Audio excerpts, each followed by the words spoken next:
You would expect reaction has been pouring in from both sides of the political aisle. For that part of the story, we're turning to CBS News' Zinnia Maldonado live in the newsroom. Zinnia.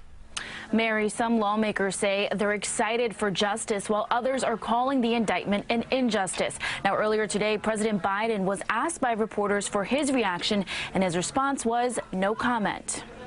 Also new this morning, Democratic Senator Elizabeth Warren speaking out. Here's what she had to say. I think the most important part of this is to say that a foundational piece of our democracy is holding. That it is possible to have an independent investigation, to go wherever the facts lead, and then to follow the process through. New York Congressman Richie Torres with a similar message, tweeting, "The indictment of Donald Trump by a grand jury of his peers sends a powerful message to the world that the U.S. is governed not by the rule of men, but by the rule of law." Meanwhile, plenty of Republicans also reacting. Florida Governor Ron DeSantis tweeting in part, "The weaponization of the legal system to advance a political agenda turns the rule of law on its head. It is un-American." And House Speaker Kevin McCarthy tweeting, "Alvin Bragg has irreparably damaged our country in an attempt to interfere in our presidential election. As he routinely frees violent criminals to terrorize the public, he weaponized our sacred system of justice against President Donald Trump."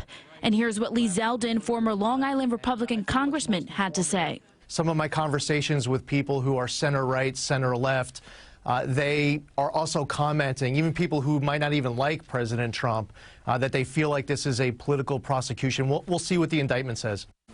Meanwhile, New York Senator Chuck Schumer is asking Trump's, quote, critics and supporters to let the process proceed peacefully and according to the law. From the newsroom, Zinnia Maldonado, CBS 2 News. Zinnia, thank you. As all of this unfolds, the former president is facing other investigations. The Justice Department is investigating the January 6th Capitol assault and Trump's role in inciting violence in an attempt to try to overturn the 2020 election. The Justice Department is also investigating whether he mishandled government documents seized at his Mar-a-Lago estate, and he's facing a voter fraud investigation in Georgia after his alleged attempt to overturn the 2020 election results there.